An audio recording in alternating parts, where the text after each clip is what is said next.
No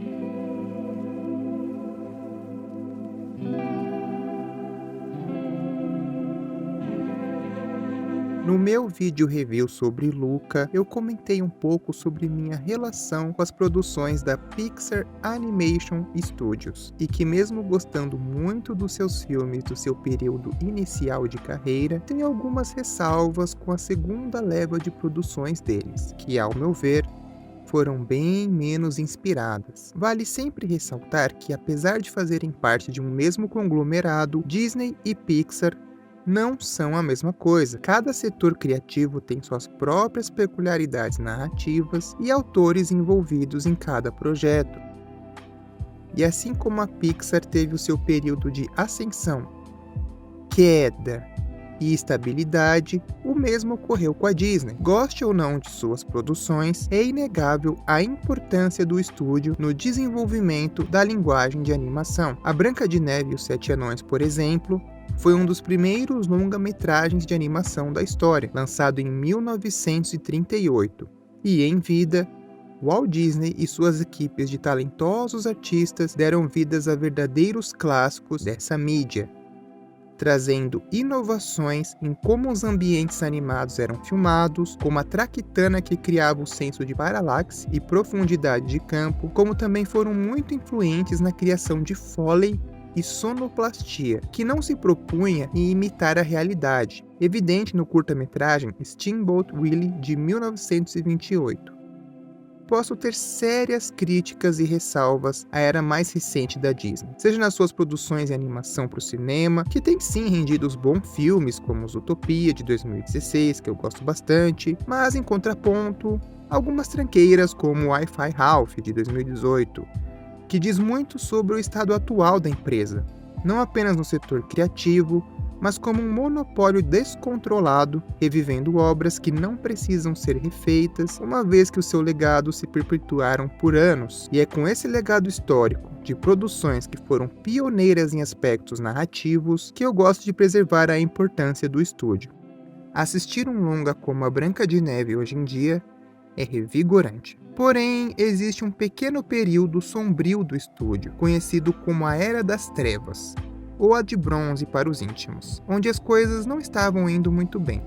Após a morte do Walt, os animadores desse período estavam um pouco perdidos em conduzir sua nova safra de produções, e no processo, muitos nomes importantes, conhecidos como os Nove Anciões, deixaram o estúdio, fazendo com que uma nova equipe de artistas ingressasse na produção de um longa que, ao meu ver, se destaca como um dos trabalhos mais maduros, melancólicos e bonitos que o estúdio já produziu. E o nome desse filme é O Cão e a Raposa, de 1981. E para celebrar o seu aniversário de 40 anos, trago a colaboração do canal Cine Tavão para me ajudar neste review. Uma das tantas coisas que me chama a atenção nesse filme é que, mesmo com uma produção bem conturbada, ele ainda se saiu muito bem realizado. Em termos de estrutura, o filme é bem conduzido. Como de costume em algumas produções desse estilo, a cena de introdução já gera o impacto inicial pela morte da mãe do raposinho, deixando claro o tom dramático que o filme vai assumir em boa parte de sua rodagem, e já estabelecendo um link com a temática de caça e que raposas não são bem-vindas naquela fazenda. Na sequência também já somos apresentados a alguns personagens coadjuvantes, como a coruja, que acaba sendo uma espécie de mentora, e a dupla de alívios cômicos, Dito e Bruno, um passarinho e um pica-pau, que equilibram esse tom mais dramático em algumas pequenas passagens do filme, mas sem parecer forçado ou destoante, já que eles possuem uma função no filme, num bloco que intensifica uma passagem de tempo dos personagens principais, transitando da infância para a vida adulta. E por falar na dupla principal, a forma pura e inocente que o filme conecta os nossos protagonistas é trabalhada com muita sensibilidade. Os personagens têm pequenos encontros para brincarem e mesmo em poucos minutos, o espectador consegue sentir o afeto que eles criam um pelo outro. Afinal, amizades de infância são assim, paixão à primeira vista. Mas o filme já deixa bem claro o conflito. eles não podem ser amigos. E isso é estabelecido tanto por elementos visuais, como o fato do dono do cachorrinho ser um vizinho extremamente conservador e intolerante, com uma postura hostil, e sua carroça com peles de animais de outras caças, como em uma sequência musical que narra os pequenos momentos dos personagens brincando juntos, com a tocante música Best Friends, no Brasil cantada pela dubladora Selma Lopes em sua primeira versão da dublagem. Diferente de outros filmes da Disney, onde as sequências musicais costumam ter um certo glamour e os personagens cantam com coreografias bem ensaiadas, em O Cão e a Raposa, a música entra mais como uma diegese. Os personagens até começam cantando umas rimas, mas logo ela vira uma música de contexto, assim como na franquia Toy Story, onde os personagens não cantam de fato, e sim uma música descreve mais ou menos o que acontece na cena. E essa falta de glamour se encaixa com essa proposta mais realista do filme, já que ele não assume uma abordagem de fantasia. O máximo de suspensão da descrença que você tem aqui é o fato dos animais falarem. É curioso pensar que na época que o filme foi lançado, ele não foi muito bem aceito pela crítica, justamente por ter esses elementos mais sombrios que destoam do estilo Disney de contar histórias.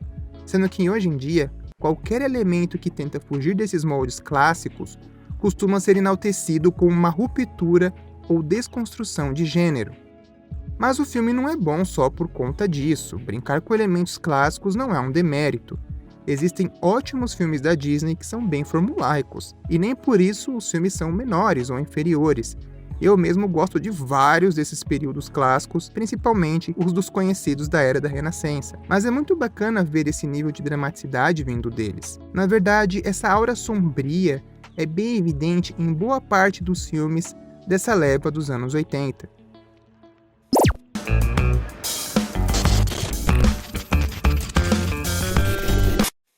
Os anos 80, as animações da Disney, foram um período conturbado, porém não menos interessante que outras décadas do estúdio. Esses foram tempos que, seja por inovação para se tornarem relevantes ou por mera tendência da época, a Disney se aventurou por ambientes sombrios e peculiares em seus filmes. Um fenômeno que causou estranheza e também uma certa admiração. Produções que apostam em estéticas mais cruas ou até mesmo com tons melancólicos acabaram por se tornar comuns. Essa foi a década de filmes como Oliver e Sua Turma, As Peripécias do Ratinho Detetive, Caldeirão Mágico e até mesmo Pequena Sereia, que por mais que esteja muito conectado ao que conhecemos da Era da Renascença, existe ainda ali momentos caóticos e sombrios no seu clímax. Isso aliás ocorreu também em seus filmes live actions. Hoje esse termo é muito associado a filmes superficiais e remakes live action, mas sempre bom ressaltar que nem sempre foi assim e havia diversas produções feitas com muito carisma e energia. Produções como o terror Mistério no Bosque, a fantasia sombria O Dragão e o Feiticeiro e a fábula bizarra O Mundo Fantástico de Oz surgiram todos nessa década, muitas delas meio esquecidas hoje em dia, mas que valeriam muito seu tempo caso você também tenha um cansaço do que a Disney é hoje. É nesse ponto que voltamos nossos olhos para Cão e a Raposa,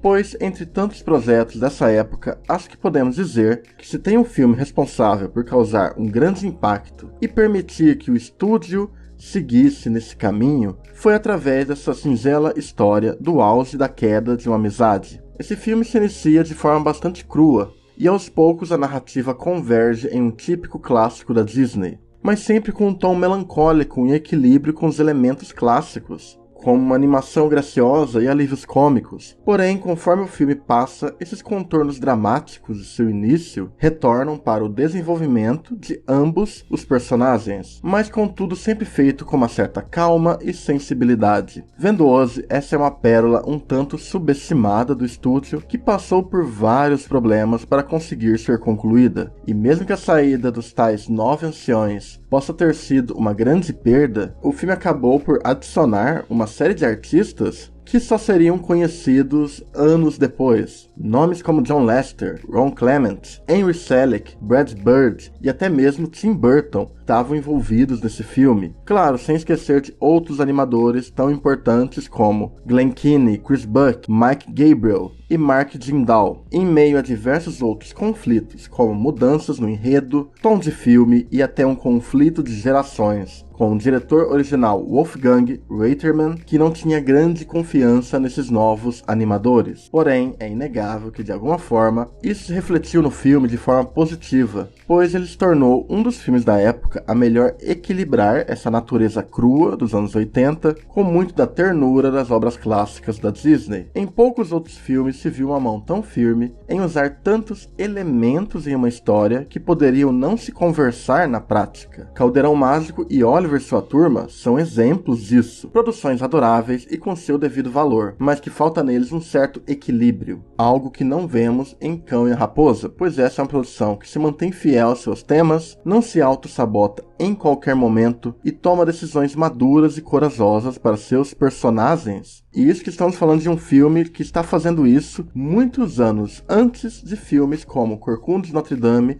e Rei Leão. Eu sei que vários outros filmes já exploraram isso, mas eu adoro em como a fisicalidade dos animais é expressiva. Essas dobrinhas no rosto do Toby e a articulação das costas dele são puro charme. Como dito no meu vídeo review sobre a expressividade das animações do diretor Hiroyuki Okiura, os animadores de O Cão e a Raposa também conseguiram imprimir um peso e uma tridimensionalidade no etching dos personagens animais, que é muito impressionante. As expressões e articulações da dupla principal são bem realistas.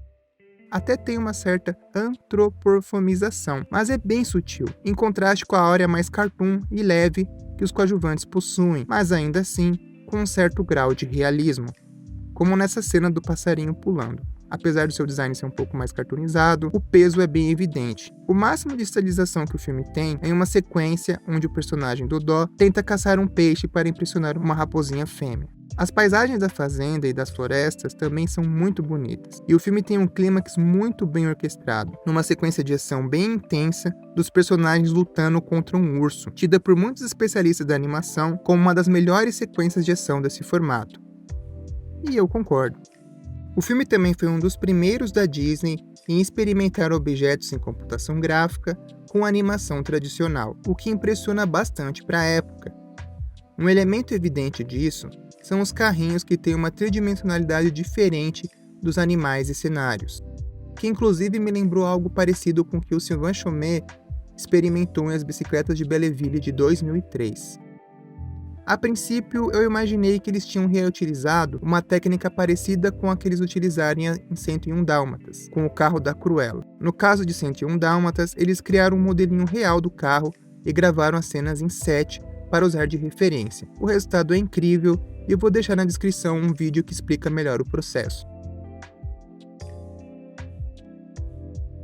Assim como as músicas não possuem um número glamouroso, o clímax do filme também segue um viés bem mais contemplativo, sem exageros hollywoodianos. Após a sequência de batalha contra o urso, os personagens se encontram exaustos, e é através do silêncio que muitas coisas são ditas nessa cena. O caçador está prestes a finalmente realizar o seu desejo de matar a raposa, com ela bem vulnerável em sua frente. Porém, o seu cão de caça aparece para intervir, mas não como um herói épico, com uma música épica tocando ao fundo, mas sim com uma simples troca de olhares, de como toda aquela situação já está sendo desgastante para todos eles, e que não vale mais a pena seguir com isso.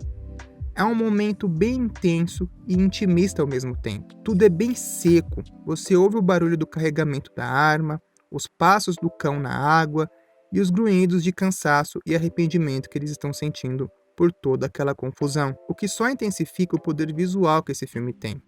Diferente de outros filmes da Disney, onde o final costuma buscar uma reconciliação ou um final feliz, em O Cão e a Raposa ele te arrebata por mostrar que algumas coisas na vida, infelizmente, precisam ser deixadas para trás, entre elas, ciclos de amizades. Mas se esses ciclos te trouxeram boas memórias, estarão para sempre guardados em seu coração. E para encerrar o vídeo, eu só queria agradecer a colaboração do Cine Tavão, que trouxe curiosidades muito legais sobre esse período da Disney. E eu tô muito feliz de poder falar de um filme que eu tanto amo. Sério, O Cão e a Raposa é um dos meus 10 filmes de animação preferidos da vida. Como podem perceber, Cão e a Raposa é um filme muito mais importante do que parece. É um filme que deveria receber muito mais créditos do que ele recebe. É uma obra que sabe lidar com diversos aspectos que equilibra essa novidade que era para Disney na época, né? Toda essa natureza crua, com muitos dos elementos clássicos do estúdio. É o tipo de produção que deveríamos ver mais hoje em dia e que não é mais tão visto hoje em dia. Um projeto que te impacta e te emociona pelas diversas maneiras que eles constroem a história, seja pelos traços, ou pela sua animação, ou até mesmo pelas tais escolhas maduras que se faz. E fora o fato que foi comentado aqui, que no meio a diversos problemas e bastidores, esse filme prevaleceu como uma grande obra da Disney. O tipo de obra que merece muito mais atenção do que ela recebeu até hoje. Eu agradeço por ter recebido esse convite para participar desse vídeo do Rogério, do Retrospecto Animado. E se vocês tiverem mais interesse de ouvir eu falar mais sobre animações da Disney dessa década, vocês poderão conferir no meu canal em breve o vídeo que eu estou fazendo de As Peripécias do Ratinho Detetive. Uma animação que eu tenho um grande amor e muito respeito, e eu pretendo no mínimo honrá-la, trazendo minhas impressões e falando um pouco da importância desse filme, que também é outro filme um tanto subestimado do estúdio. Acho que vale muito a pena você dar uma conferida depois e entender um pouco mais desse ambiente dos anos 80 da Disney. Esse foi mais um episódio do Retrospecto Animado e eu espero que vocês tenham gostado. Vamos ficando por aqui e até a próxima.